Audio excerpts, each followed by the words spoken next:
Olá, boa noite. Estamos iniciando aí mais uma palestra, né, aqui no canal Suave Caminho. Hoje, dia 11 de agosto. Hoje nós teremos aí o nosso amigo Gabriel Martins com a gente. Então, vamos esperar só mais um pouquinho aí, Gabriel, para a gente esperar, né, o pessoal perceber que iniciou a live, dar o horário direitinho. Tá? Seja muito bem-vindo aí, Gabriel. Muito obrigado, gente. Eu que agradeço aí, Sérgio, eu agradeço o convite aí, a oportunidade. Para mim, é uma oportunidade linda de poder estar aqui com vocês hoje, trabalhar um cadinho.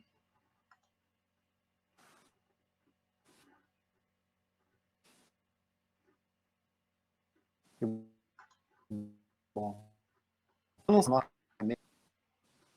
Deu uma travadinha aí. Você já esteve na nossa casa, fisicamente? Não, rapaz, ó, Não, né? eu tô tendo a oportunidade de voltar à região dos lagos agora por conta da pandemia, né? E tá longe, assim, fazer essas lives. Entendi. Porque no presencial é muito difícil. Eu moro em Niterói, né? Conseguir ir e voltar é difícil. Entendi. Aí eu tive A gente fica... em Macaé, no Lar Francisco de Assis. Sim, sim, sim. Eu tive uma outra casa aí agora que eu não lembro, mas eu fui em alguma casa por aí. Tá joia. Então vamos lá, a gente já deu um tempinho. Eu vou começar então fazendo a nossa leitura de início aí. Então aí a gente pode fazer a prece e começar. Boa noite a todos que estão entrando aí, chegaram agora. Hoje nós estamos aí com o Gabriel. Então vamos lá. Do livro Vida Feliz, o item 37. Nunca enganes a ninguém.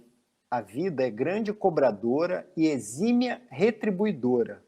O que faças com os outros sempre retornará a ti.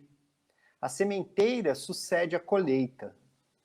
Segarás conforme hajas plantado. Quem engana, ilude, trai, a si próprio se prejudica, desrespeitando-se primeiro e fazendo jus depois aos efeitos da sua conduta reprovável.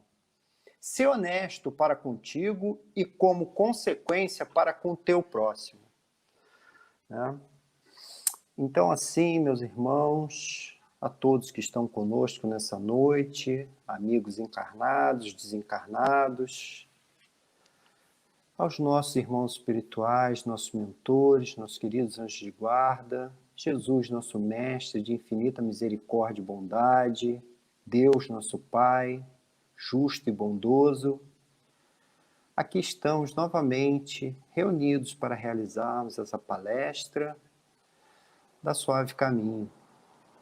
Que nesta noite possamos mais uma vez ter aqui os ensinamentos necessários para acalmar os nossos corações e trazer luz para a nossa caminhada.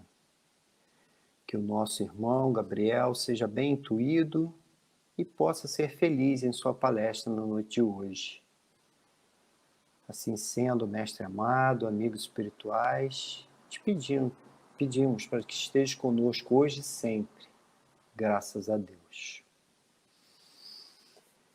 Então, meu amigo Gabriel, eu vou só fazer um esclarecimento rápido, que a gente no final vai deixar um tempinho. Quem quiser fazer perguntas, faça as perguntas, que aí no final, então, a gente dá um tempinho aí, o Gabriel responde aí, que for o caso, tá bom? Uns 10 minutinhos no final.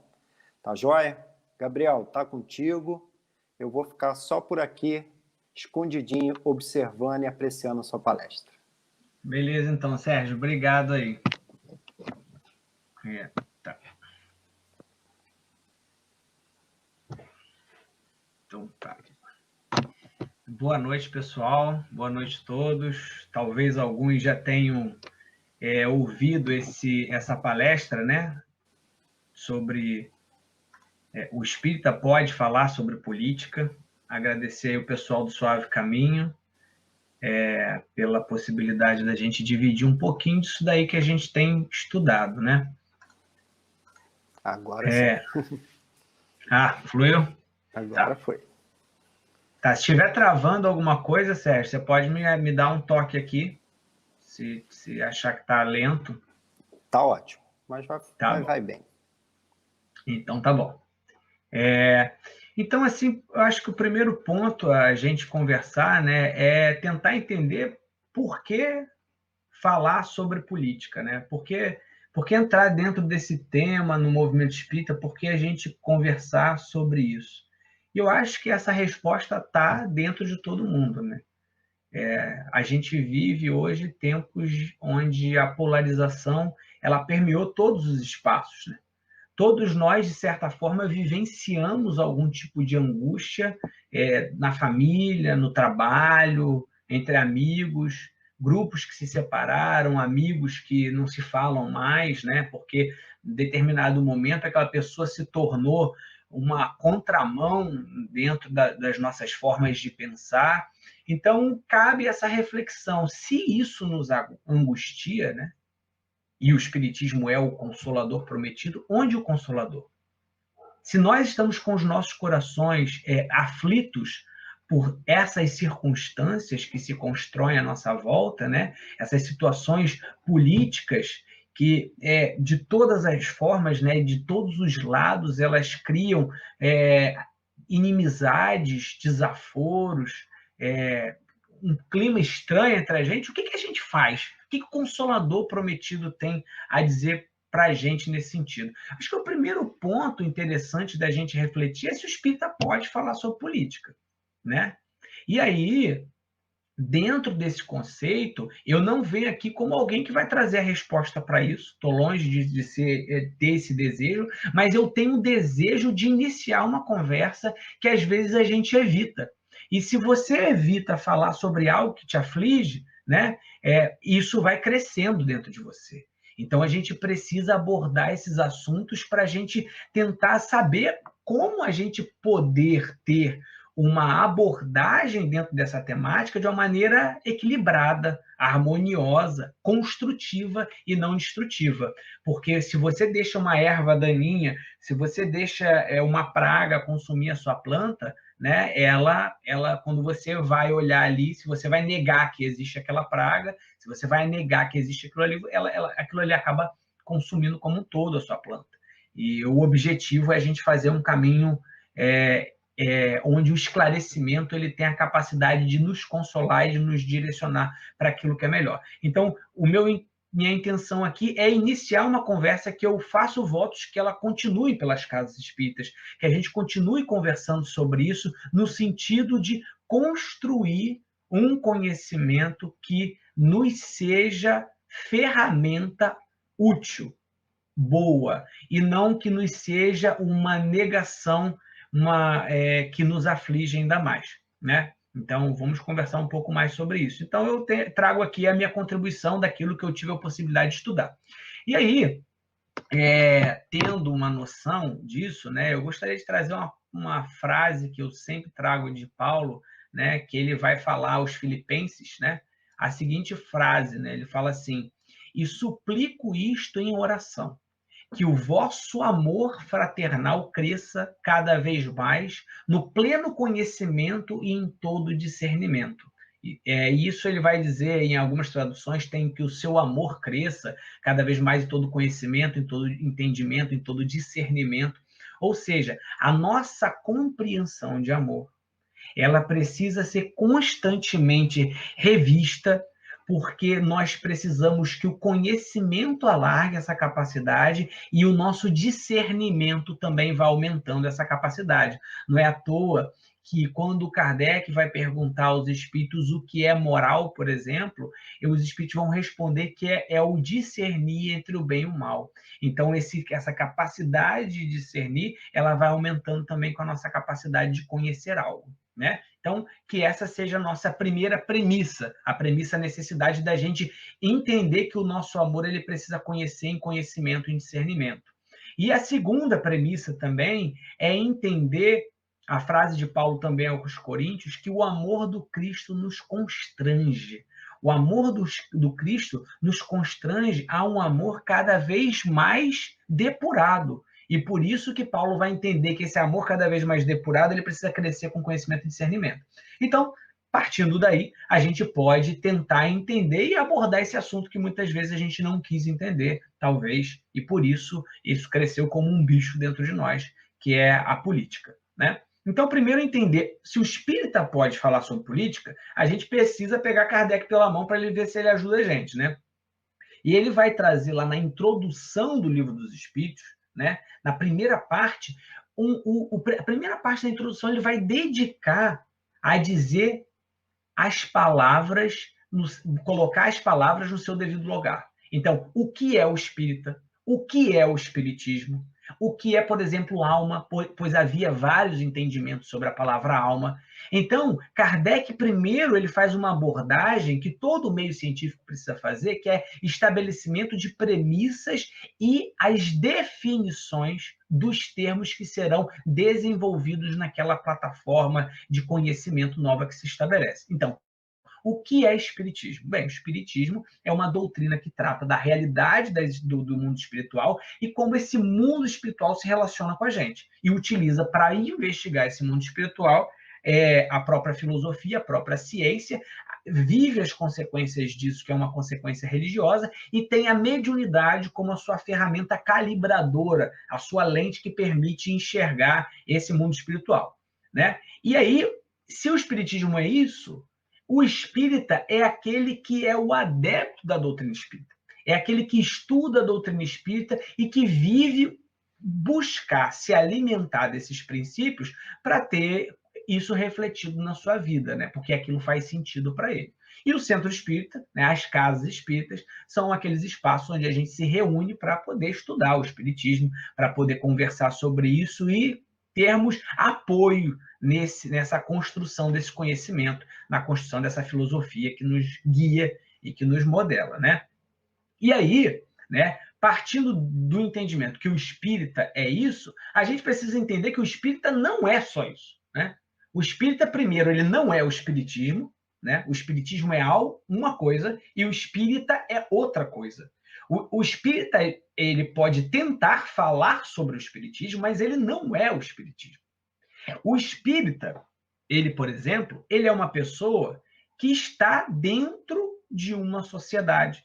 Ele tem a sua família, ele vive em uma cidade, ele frequenta determinados lugares, como escola, bairros, trabalho, etc, etc e tal, né? Então, o espírita, ele, além de ser espírita, ele é um cidadão, ele é uma mulher ou um pai de família, ele é um gari, tem a sua profissão, por exemplo, ele pode ser médico, ele pode ser engenheiro, ele pode ser entregador de pizza, e por aí vai, né? Então, ele está em diversos meios, e dentro desses meios ele tem as suas vivências ali, né? Ele interage com aquele meio. Ele pode fazer com que o espiritismo alimente ele, e nesse espaço ele reflita algo do espiritismo, mas ele ainda assim não é o espiritismo. Ele é, além de ser espírita, ele é um cidadão, né? E o que esse... Então, entendendo que o espírita ele é muitas coisas, né? Ele é bastante coisas, inclusive pessoas que vivem mais de uma cidade, interagem com diversos espaços sociais, né? O espírita pode ser diversas coisas. E aí a gente precisa entender, já que a gente entendeu o termo político, ou espírita, a gente entendeu o termo espiritismo e casa espírita, ou centro espírita, ou grupo espírita, a gente precisa entender agora o que é política. E aí, para entender política, não é aquilo que eu acho e aquilo que você acha, é a acepção do termo na sua essência. E esse termo ele vai ganhar construção, os seus princípios, as suas bases fundamentais vão ser construídas na Grécia Antiga, né? Com Aristóteles e muitos outros pensadores que haviam naquele momento. E por que a política ela aparece? Ela aparece exatamente na Grécia Antiga por uma necessidade dos cidadãos, das pessoas daquele lugar que viviam lá, de se organizar. Por que eles precisavam se organizar? Porque até então não havia cidades. Cidade era algo novo na história da sociedade humana na Terra. A gente se organizava antes em pequenos feudos, se organizava em pequenos pontos separados uns dos outros, se relacionavam, mas éramos muito mais individualizados. Porém, na Grécia, as pessoas passam a se organizar em lugares mais altos, em cidades, e essas cidades eram chamadas de polis. Como não havia ninguém até então para contribuir para a organização daquela cidade, aquela cidade começou a vivenciar as consequências de não se organizar. E problemas de insalubridade, de doenças, problemas com água, problemas com comida, problemas em distribuição de renda e tudo mais. Todos os problemas que a gente vê nas cidades também, até hoje, continuam. E essas cidades primeiras que apareceram, elas eram chamadas de polis. E os cidadãos que viviam nas polis eram os políticos.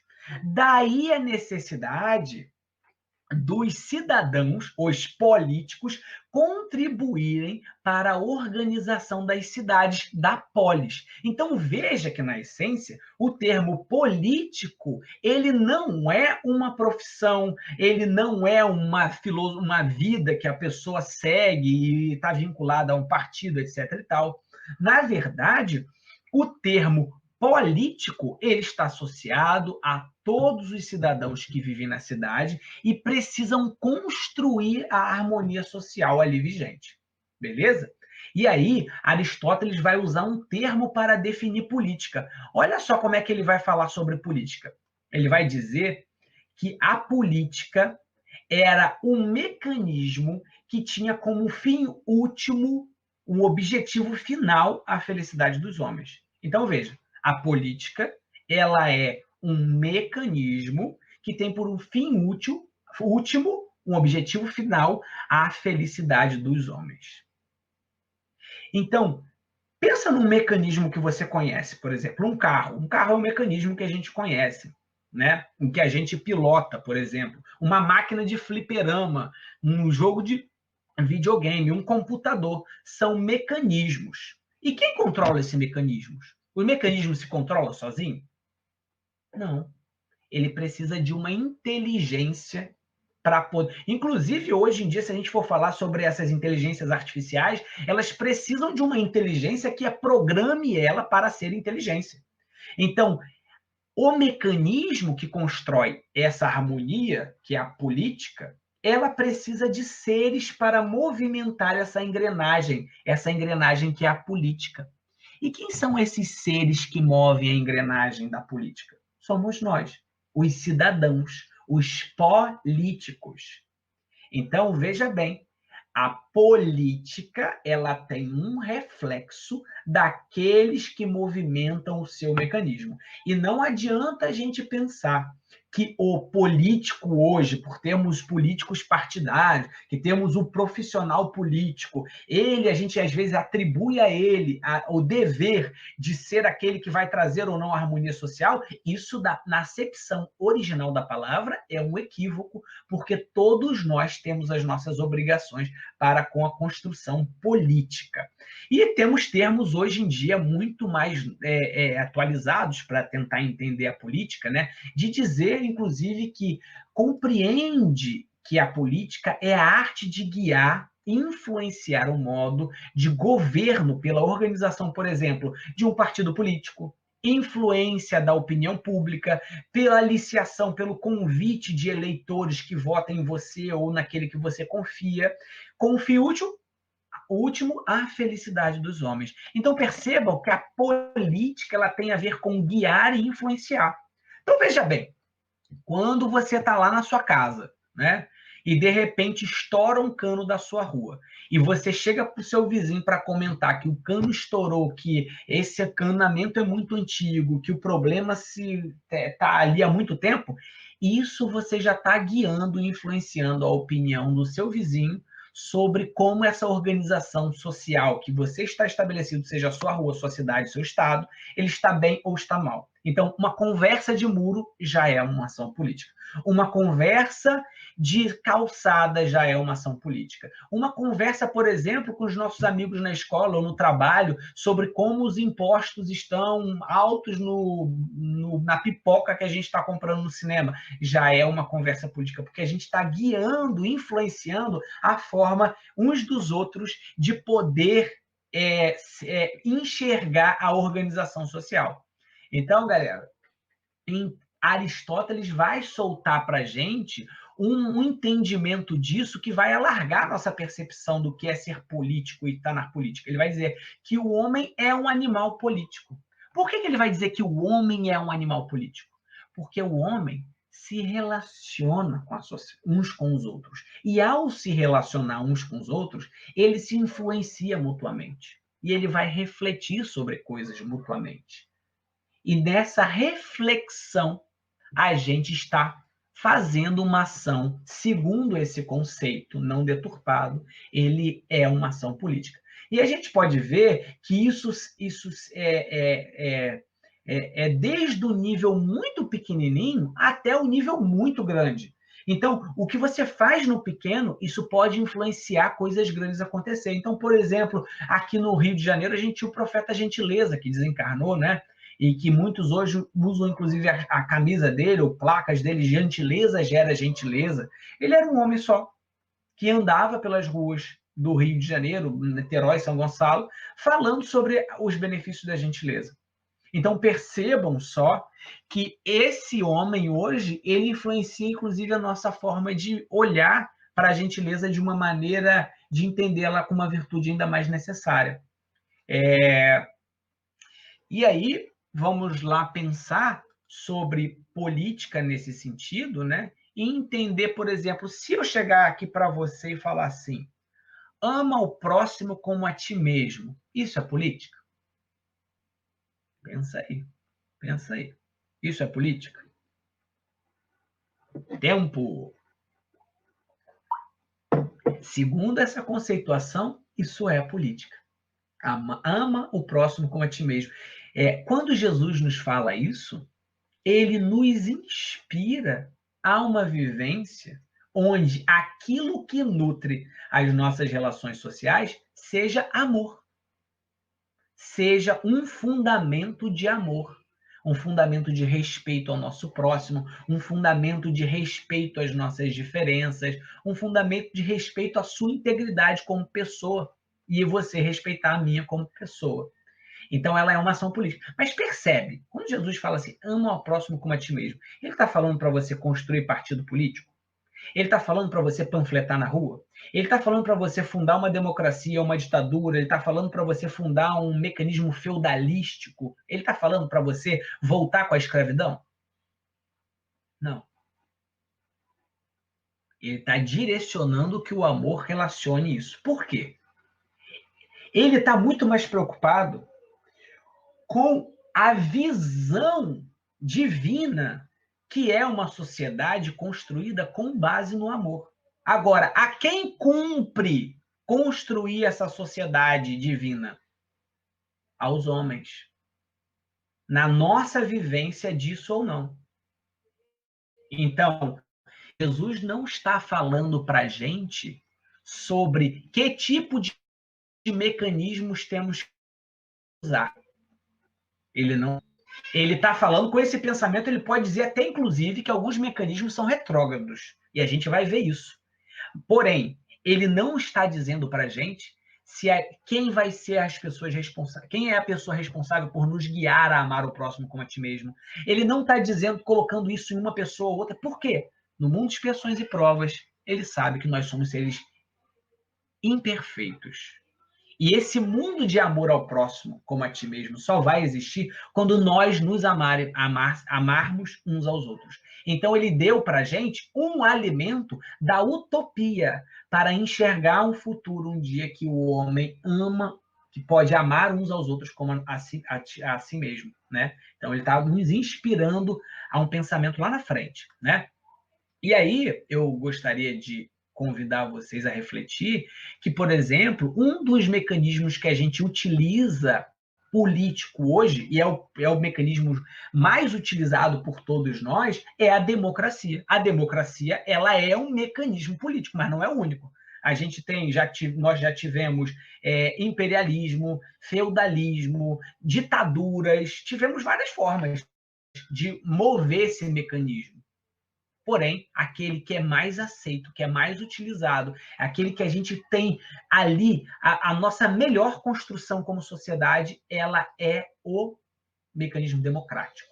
né? E na democracia, por exemplo, nós atribuímos a algumas pessoas a responsabilidade de exercer de uma maneira mais direta a função da nossa representatividade, né? Por isso nós temos políticos, pessoas que a gente nomeia como nossos representantes. Nós temos também partidos, onde pessoas se organizam por ideias que digam respeito a determinadas diretrizes que aquele grupo gostaria de representar, né?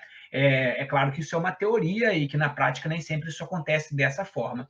Então vem a pergunta, depois que a gente já entendeu o que é o espírita, já entendemos o que é política e vemos que a política em si não é a política partidária, não é a política por diversos meios de mecanismos, etc. e tal. A política no sentido de nós, como sociedade, construir um ambiente harmônico, né?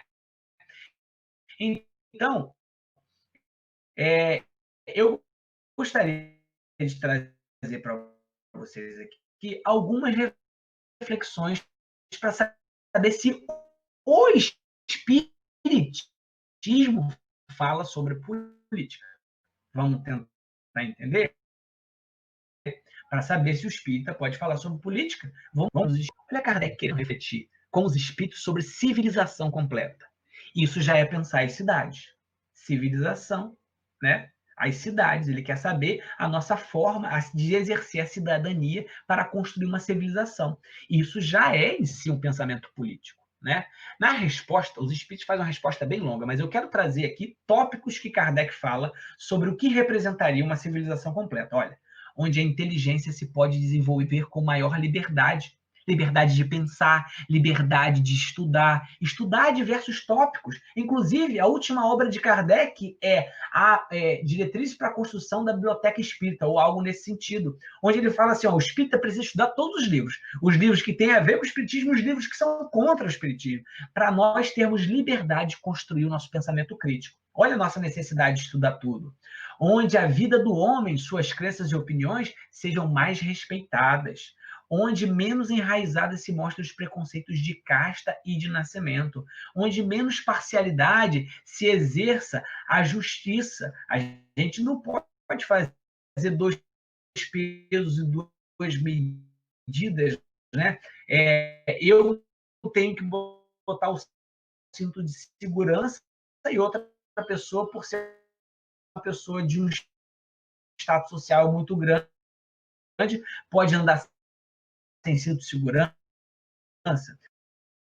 onde exista menor número de desgraçados. Olha só, uma sociedade completa é uma sociedade onde tem o menor número de desgraçados.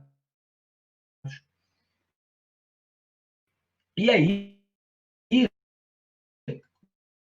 né, a gente vai pegar esses tópicos que Kardec fala agora e ver um a um, porque ele faz desdobramento desses tópicos um a um dentro do próprio espírito. Olha só, a questão que é uma das que eu considero mais frente. O 229,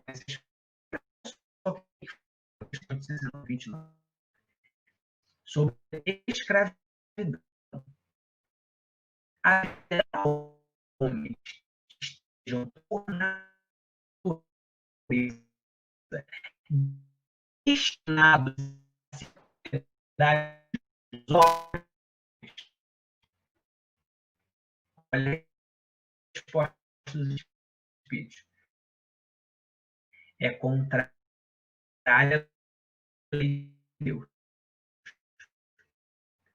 A sujeição absoluta de um homem a outro homem. A escravidão é uma força que desaparecerá com um processo como gradativamente desaparecer todos os abusos. Kardec contrária à lei humana que pois seria um jornal e o delegado físico, galera, e, por exemplo, ela é uma reflexão política. Até que está então, o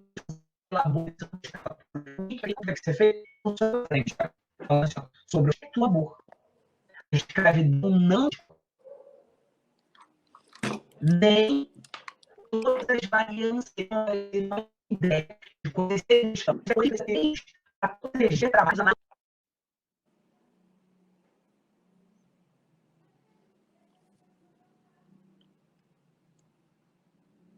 Pessoal, eu acho que deu algum problema na conexão aí do Gabriel. Se o pessoal puder passar um feedback aí, por favor, porque eu acho que ele caiu. Nosso irmão Gabriel caiu.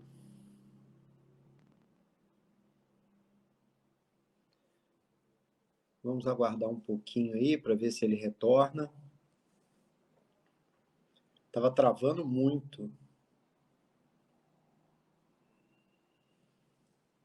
Ele caiu, né, Flávio? Ele caiu. Vamos esperar um pouquinho para ver se ele retorna, porque acho que ele está retornando agora. Voltei, gente. Caí e voltei. Gabriel.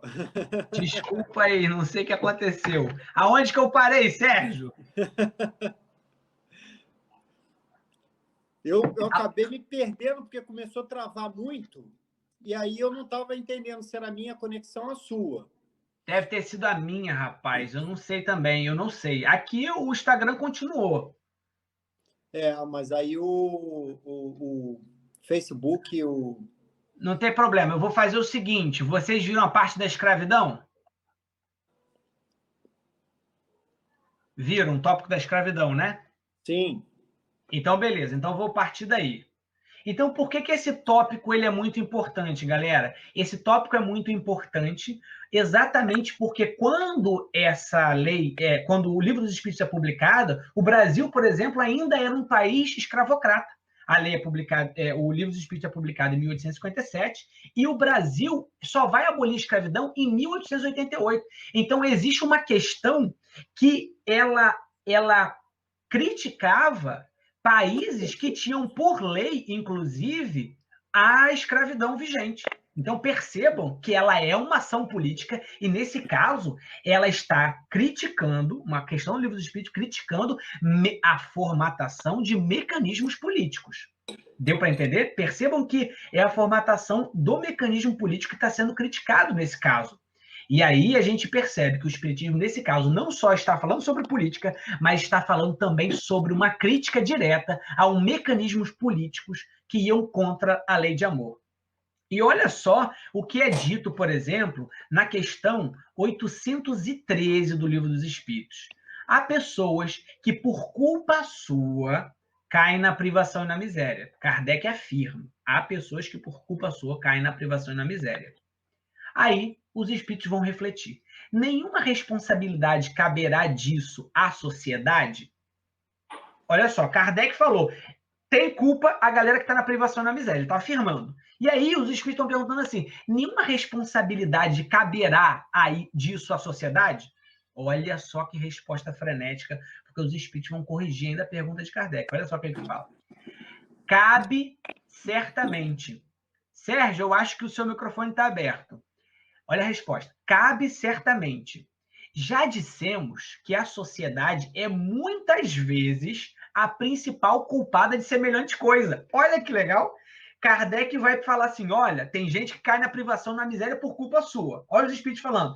Muitas vezes a sociedade é a principal culpada de semelhante coisa. E aí, gente, é importante a gente entender o seguinte, o que a gente faz quando a gente se sente culpado por alguma coisa? Primeiro, a gente precisa refletir sobre aquilo que a gente tem culpa. Então, por exemplo, pessoas caírem na privação e na miséria, se é culpa da sociedade, é culpa dos cidadãos que compõem essa sociedade. Logo, nós. Sabe aquela pessoa que está na rua agora? É culpa nossa também. De todos nós. Às vezes, a gente não quer refletir sobre isso. Mas o que os espíritos estão dizendo aqui é que sim. E sociedade é uma definição que contempla todos nós, pessoas que participamos dessa sociedade. E aí, como essa ideia de se a sociedade é a principal culpada, pensa naquela vez que você falou um desaforo para alguém que você não que você que você gosta muito, né? A principal coisa é primeiro se arrepender, cara. Não fiz uma coisa legal. E depois de se arrepender, é pensar assim: o que eu fiz mesmo? E o que foi errado no que eu fiz? Eu preciso estudar como eu acabei causando aquilo. Então, nós precisamos, como sociedade, estudar como pessoas vão cair na privação e na miséria. Como existe fome, como existe mendicância ainda nas nossas sociedades. Precisamos estudar. Precisamos estudar. Se a gente não permite que a gente estude isso, nós estaremos ainda alheios e isso vai continuar se repetindo. E depois de estudar, a gente precisa colocar em prática, né? Porque depois que a gente se arrepende, a gente estuda o que a gente fez de errado, pensa nas possibilidades que a gente poderia fazer para transformar aquilo em algo diferente e a gente faz. No Evangelho segundo no livro Céu e Inferno, inclusive, né, no Código Penal da Vida Futura, vai dizer lá que, que o processo de transformação, né, da gente sair de um estado de erro, de um estado de pena, ele tem a ver com o arrependimento, a expiação e a reparação. Então, olha o caminho que nós, como sociedade, o caminho que a gente precisa fazer. Percebam que ela é uma questão que reflete a política, e ela reflete o mecanismo da nossa sociedade hoje. Está falando, olha, a sociedade ela é muitas vezes a culpada. Então, o que a gente precisa fazer? Estudar o nosso mecanismo político e entender onde ele está contribuindo para isso, porque isso é contrário à lei divina, porque esses tópicos que eu estou conversando aqui com vocês, ela está na terceira parte do Livro dos Espíritos, que é a lei natural ou lei divina. Beleza? Então, os espíritos refletindo sobre a desigualdade social. Olha só, mais uma questão. Na questão 930, ele vai falar que numa sociedade organizada segundo a lei do Cristo, ninguém deve morrer de fome. Tem questões que falam sobre gênero, eu não vou entrar em cada uma delas aqui porque a gente não tem tempo, então a questão 818 do Livro dos Espíritos, a questão 822A, sobre liberdade de consciência e crença, por exemplo, a questão 837, a questão 839, né? E muitas outras questões. E aí, uma questão que eu queria só tratar aqui com a gente, né? É da gente entender que os espíritos vão dizer para a gente que, à medida que a gente evolui, né? Que o nosso conhecimento ele vai se desenvolvendo, nós criamos leis melhores. Isso ele vai dizer na questão 795, né?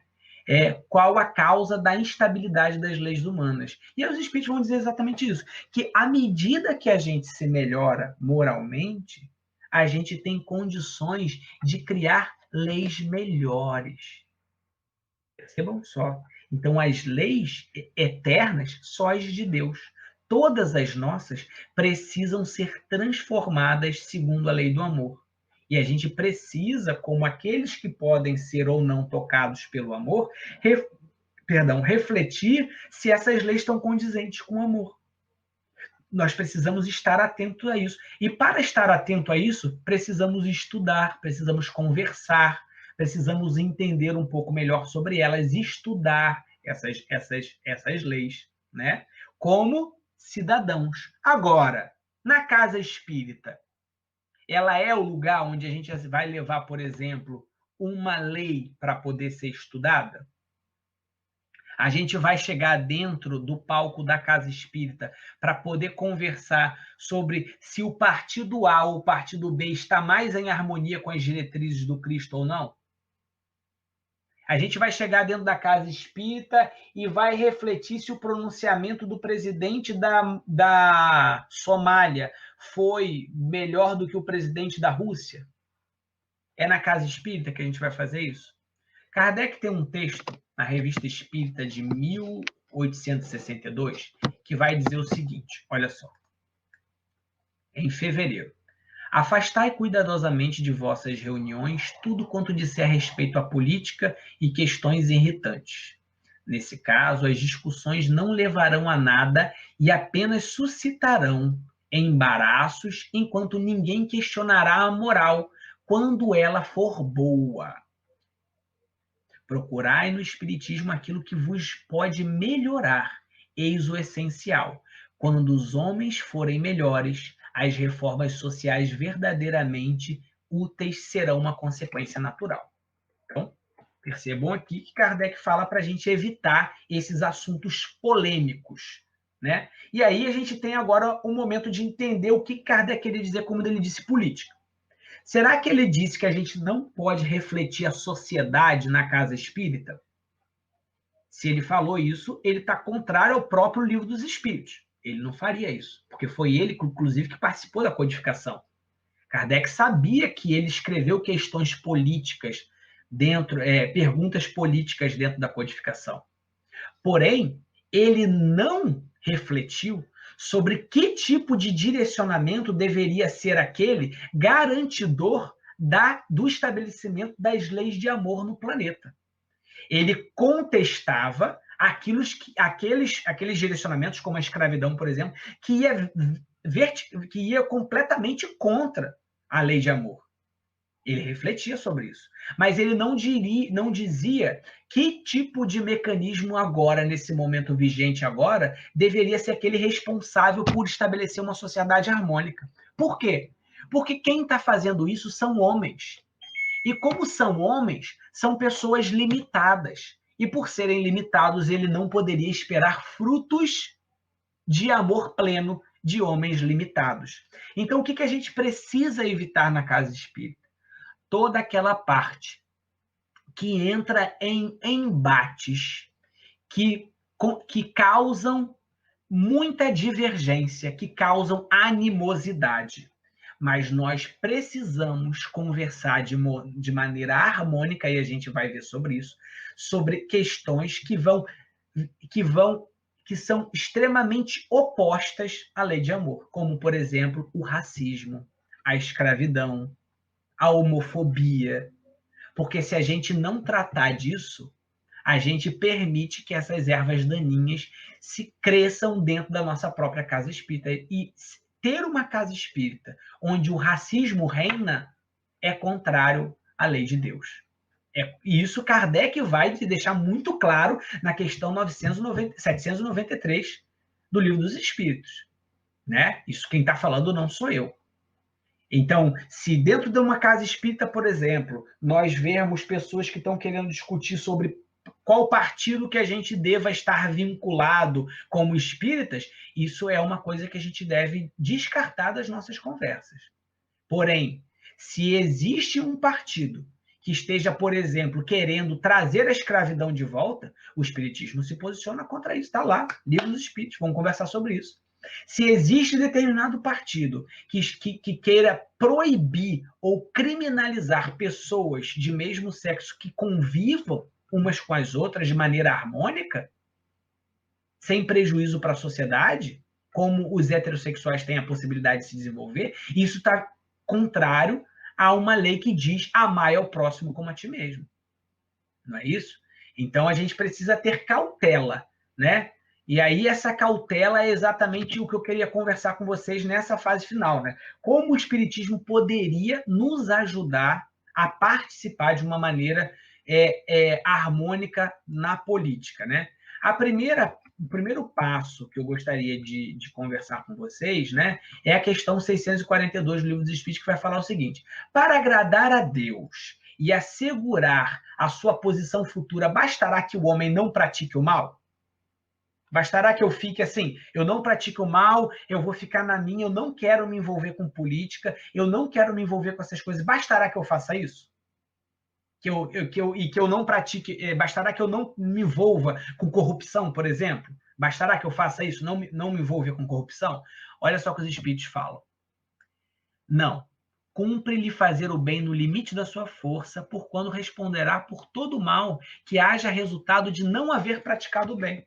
Então, por exemplo, quando eu não estudo o perfil de determinado político, a plataforma política dele, e eu participo da votação e da eleição dessa pessoa, eu estou participando de um mal que é fruto de eu não ter tentado realizar o bem meu mínimo como cidadão, que é, por exemplo, saber quem são as pessoas que eu estou elegendo, saber qual é o histórico de vida dessas pessoas, saber se essas propostas estão mais em harmonia ou não com a lei de amor, beleza? Então percebam que os espíritos nos convidam para uma proposta ativa, né? E não para uma proposta passiva, como se a gente estivesse num teatro assistindo uma peça, onde eu tenho o herói e eu tenho o anti-herói. E aí eu torço para o meu herói e eu torço contra o meu anti-herói. E eu fico ali comendo minha pipoca passivamente. Não, o que os espíritos estão nos convidando é uma proposta espectadora, né?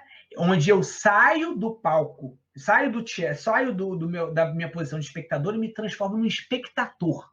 Eu interajo com o palco, eu vou ali, interajo com o palco da vida, eu influencio aquilo positivamente, eu busco ali a minha contribuição no sentido de promover o bem que o espiritismo, que o amor já gerou dentro de mim. E aí, uma outra questão, né, que a gente vai ver, que é a questão 932. Por que no mundo tão a miúde a influência dos maus sobrepuja dos bons? E aí os espíritos vão responder a Kardec assim, por fraqueza destes. Eles vão dizer que os maus são intrigantes e audaciosos e os bons são tímidos. Quando eles o quiserem, preponderarão. Que é o que Martin Luther King dizia, que o que me preocupa não é o grito dos maus, e sim o silêncio dos bons. E Martin Luther King foi um homem negro, religioso, né, pastor, que fez, na década de 60, a marcha que culminou na construção dos direitos civis americanos. Naquela época, gente, para vocês terem uma ideia, branco não entrava no mesmo lugar de preto. O preto tinha um lugar à parte, o negro tinha um lugar à parte. Ele tinha que fazer. Eu convido vocês, inclusive, a assistir o filme O Guia, Green Book, que mostra isso claramente. Né? Os negros tinham que fazer o xixi fora da casa dos brancos. Eles tinham como se fosse uma casinha do lado de fora. Bares e escolas só para negros. No lugar do ônibus, existia o lugar do branco e o lugar do negro. E o Martin Luther King faz marchas pacíficas, inspirados em Gandhi, né, na sua desobediência civil, de dizer: eu não concordo com essa lei, que ela é desumana. Eu não concordo com essa lei que constrói o desamor, porque isso não está em sintonia com Deus. Né? Não está em sintonia com o amor, e ele vai fazer essas marchas e vai mudar a história do mundo, né? Na questão, por exemplo, do livro do Evangelho segundo o Espiritismo, no capítulo 10, item 21, Kardec faz a seguinte pergunta: haverá casos que se convenha desvendem o mal de outra pessoa? Aí os espíritos respondem: é muito delicada essa questão e para resolvê-la necessário se torna apelar à caridade bem compreendida, um amor bem compreendido. Se, por exemplo, as imperfeições de uma pessoa só a ela prejudicam, nenhuma utilidade haverá de divulgá-la. Se, porém, podem acarretar a prejuízos a terceiros, deve-se atentar à preferência ao interesse do maior número de pessoas. Segundo as circunstâncias, vale caia um homem do que vierem muitos a serem suas vítimas. Em tal caso, deve-se pesar a soma das vantagens dos inconvenientes, que é o que quem falou foi o Espírito de São Luís, né? Então, em determinados casos, por exemplo, se quiserem voltar com a escravidão, se novamente uma pessoa com os ideais de Hitler voltarem a aparecer, se pessoas resolverem fazer com que as mulheres voltem a deixar de ter a possibilidade de votar, se, por exemplo, nós acabarmos com as leis que protegem a nossa fauna e flora brasileira, né? Isso são retrocessos. Então, por exemplo, nós precisamos entender que temos formas de exercer o nosso amor por exemplo, respeitando as leis que nós já construímos como sociedade. Lembra da questão 795, que dizia que toda lei que a gente gera, ela já é o fruto máximo do amor que nós podemos ter de alcance como sociedade? Essas leis vão mudar, mas ela já é o que a gente conseguiu construir como sociedade, coisa boa. Então, por exemplo, no Brasil, a nossa Constituição, ela é uma das constituições mais consideradas avançadas no mundo. E respeitar essa Constituição é um bem que a gente faz, é o amor que a gente pode exercer. Respeitar, por exemplo, quando a gente denuncia, por exemplo, um homem que agride uma mulher, e a gente usar a Lei Maria da Penha para denunciar esse homem, nós estamos tendo a caridade com esse homem que a gente pode ter segundo o estágio evolutivo dele, que precisa ser isolado, que precisa ser educado de uma maneira, e essa mulher ser acolhida e ser amparada na sua possibilidade de dignidade. Respeitar e buscar cumprir as leis trabalhistas, por exemplo, que conferem ao trabalhador os seus direitos e também os seus deveres, e o mesmo ao empregador. Nós, como trabalhadores, entender que existem leis que protegem e que fomentam, inclusive, direitos desse empregador. E aí, à medida que a gente entende que isso pode melhorar, nós avançamos como sociedade. E aí a gente precisa ficar atento. Evitar participar já, nós, espíritas, evitando, por exemplo, como cidadãos, o retrocesso de determinadas leis que não estão de acordo com a lei do amor, como, por exemplo, a mulher não pode mais votar, e aí a pessoa quer voltar com leis como essa, voltar trabalhos como a escravidão, ou incentivo de trabalhos análogos à escravidão. Leis que buscam flexibilizar, por exemplo, o desmatamento, que visem flexibilizar, por exemplo, a caça. A gente precisa ficar atento contra isso, porque hoje a gente vive uma crise ambiental gigantesca, né?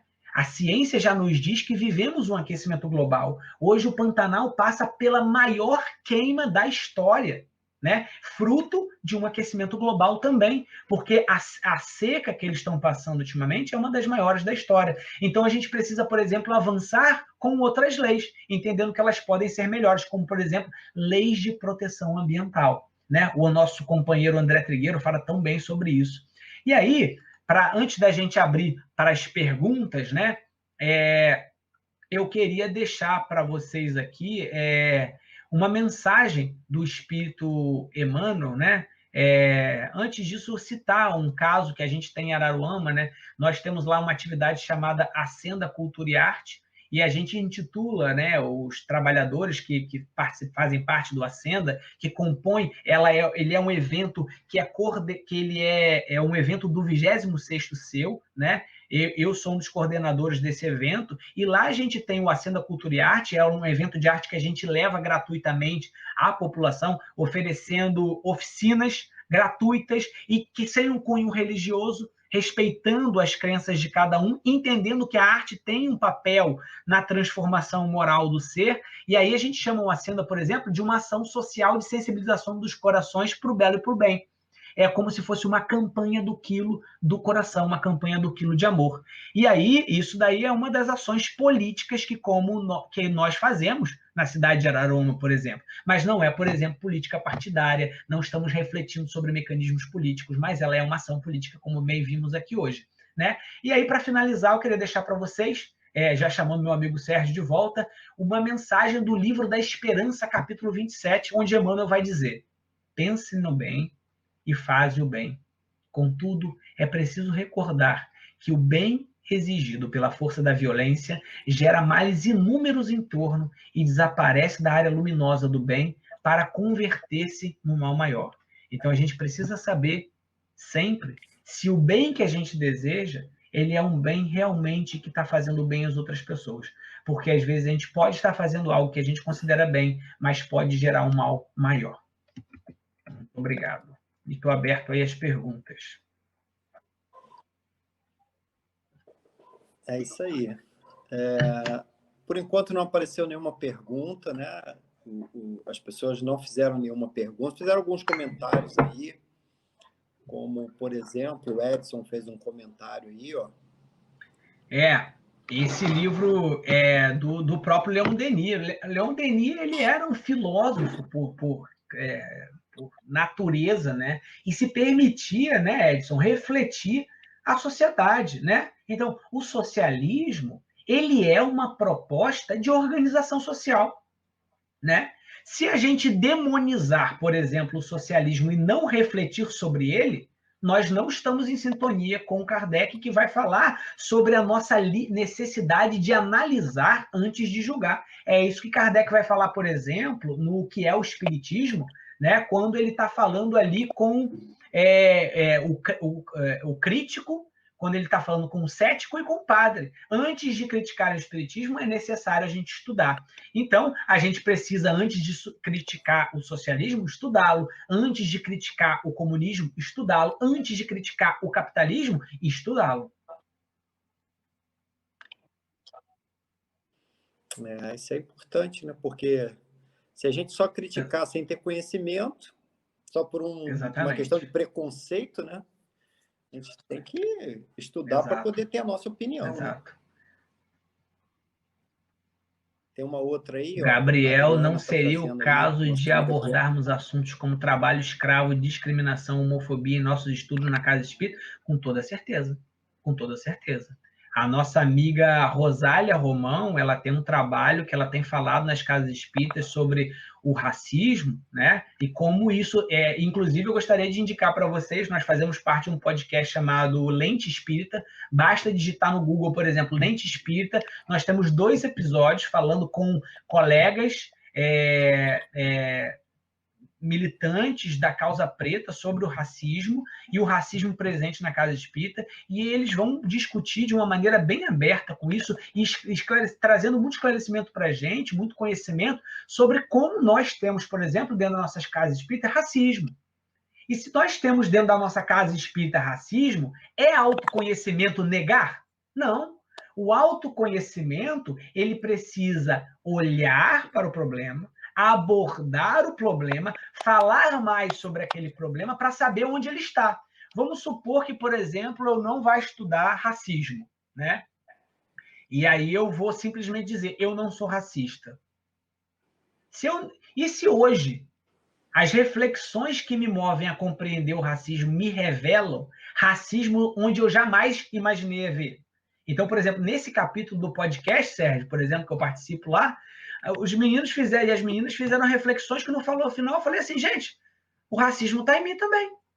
E eu preciso ser antirracista para participar da construção de uma individualidade de Gabriel não mais racista, porque eu estava achando que eu não era racista. Isso é importante, né? Exatamente por aí. Muito, muito boa aí as perguntas aí, né? A Adriana ainda complementou, mas eu acho que você já falou. A gente tem que tomar cuidado, né, Adriana, sobre que tipo de reflexão que a gente vai trazer, né? Que tipo de reflexão a gente vai trazer para poder abordar esses temas dentro da nossa casa espírita. Como Kardec bem falou, a gente não deve deliberadamente querer causar intrigas dentro da casa espírita. E eu acho, né, Sérgio, que a gente precisa pensar uma coisa, né, gente? Pensar sobre eficiência de diálogo e construção do conhecimento. Como assim eficiência? Vale a pena, às vezes, chega uma pessoa que ela quer conversar e dizer que a escravidão, por exemplo, é uma necessidade. Que uma pessoa que quer dizer que a homofobia ela é naturalizada porque pessoas deveriam se relacionar só com pessoas de sexos diferentes. Vamos supor que uma pessoa resolva falar sobre isso e defender isso dentro da casa espírita. Primeiro ponto que a gente tem que analisar, é só ela? Ela está no discurso sozinha? Ela vai ter eficiência para transformar uma sociedade mais ou menos homofóbica se eu gastar toda a minha energia com ela? Né?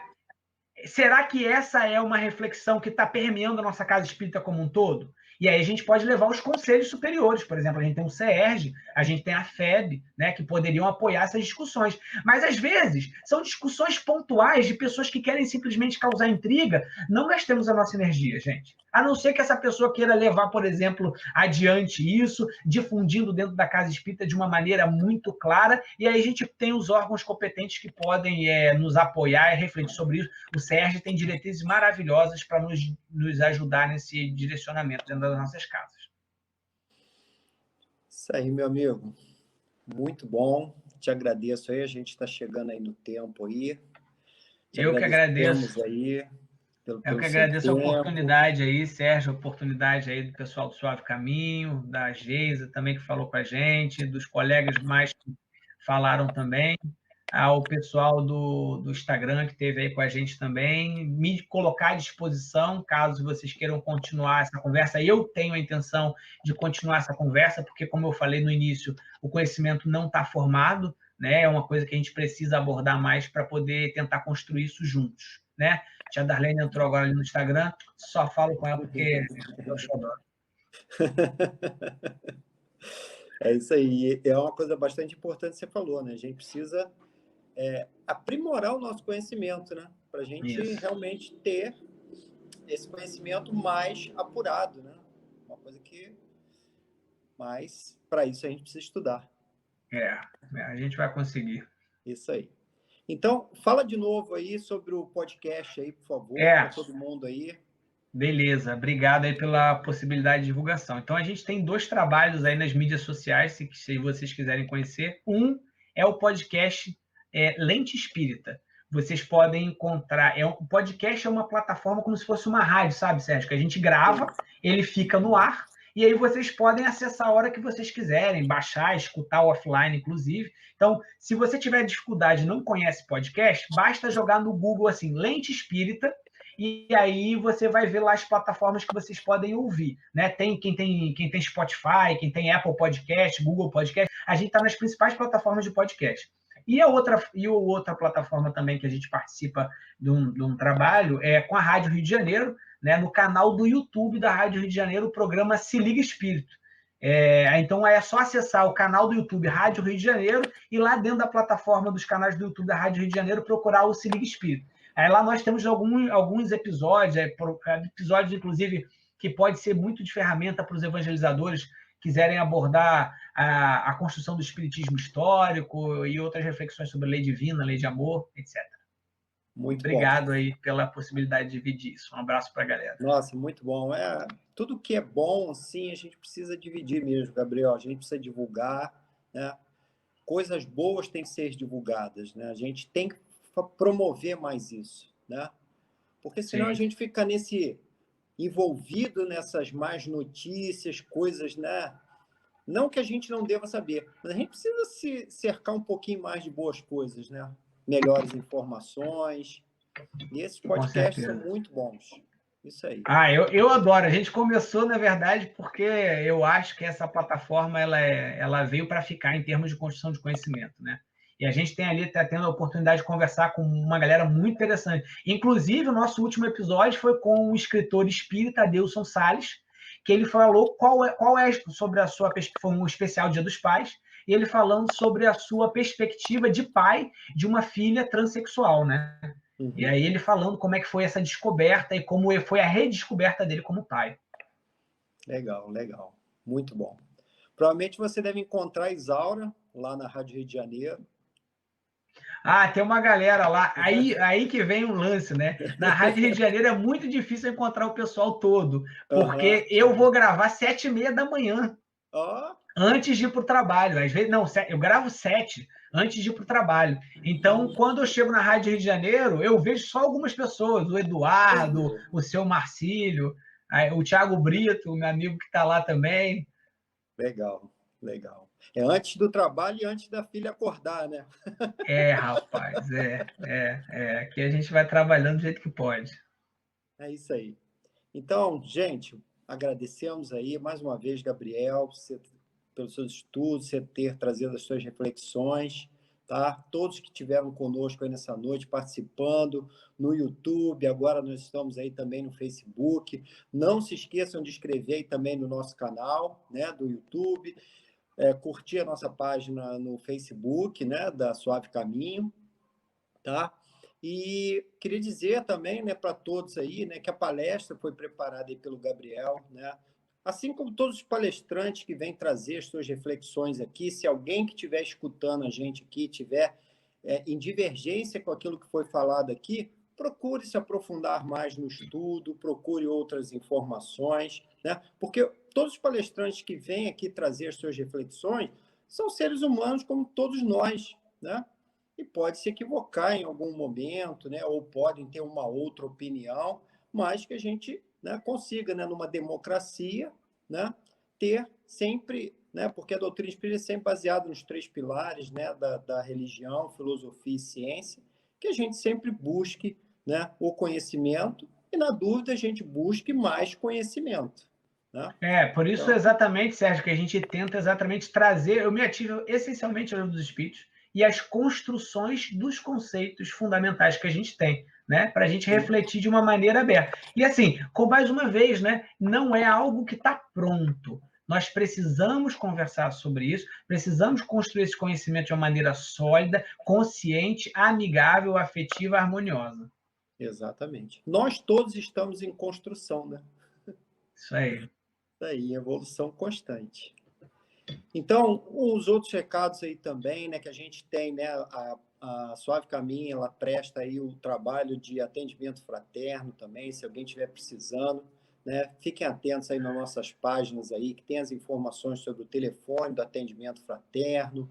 Nós temos também o nosso trabalho de assistência, né, as famílias carentes também continua, quem quiser e puder participar, nos ajudando.